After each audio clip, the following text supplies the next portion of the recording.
Let's zero in on college basketball, John. Yeah, so the transfer portal is alive and kicking. Yeah, let's just quickly go through headlines here. Say goodbye to Nick Boyd, Aztec one-year guard who played really well, has gone to Wisconsin in the Big Ten Conference. DeMarshe Johnson, very much disappointed. He never grew as a player. He winds up going to Long Beach State. They opted out of the program. UCLA, phenomenal haul by Mick Cronin. He gets Steve Jemerson, the best big man at the University of San Diego. Double-digit points, almost double digits rebounds. He'll be a 6'9" guy, probably playing more forward. This comes on the heels of getting Donovan Dent, the star guard from New Mexico. He's transferred to UCLA. They also picked up a center from Mississippi State. They picked up a point guard from Missouri, Kansas City. So Mick Cronin's done very well. Michigan got UCLA's big man, and I was stunned that Ade Mera defected. That's a 7'3" European center, and he left UCLA after Cronin had worked so hard in one given year to make him an established big man.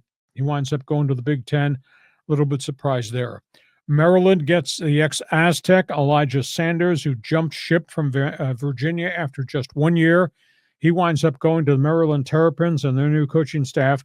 And the exit list is complete at UCSD.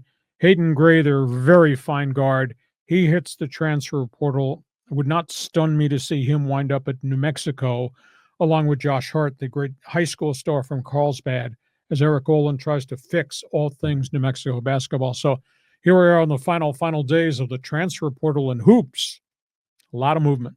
Yeah, these mid-majors are a farm system for the Big Four exactly. Conferences. But imagine if you're Steve Lavin, you're trying to build that program at USD and you lose, you're probably your best player. I mean, that's got to be crushing. Well, they lost the best big man. Now, he did retain 2 of his leading scorers, but that's all. And again, Lavin's going to have to use his connections, and he's got them everywhere, to get other transfers to come into USD. But it spins back to the original argument. Do they have the resources to have any type of competitive ability in the NIL market? Because they're going to have to pay like everybody else is paying to get these guys. Yeah. And then Hayden Gray, that he was a hell of a defensive player. Yes. So wherever he goes, he's going to be a huge asset. I know some Aztec fans are saying, hey, why not come back to stay in San Diego? Well, they got so many players here. I don't know how much other space is left on the Aztec roster. I'll just wait and see if he winds up in Albuquerque, because if that's the case, he could go in and he'll play a lot for Eric Olin going in the front door, because the Lobos have lost all their players. College basketball, feel free. Jump on board if you have an opinion.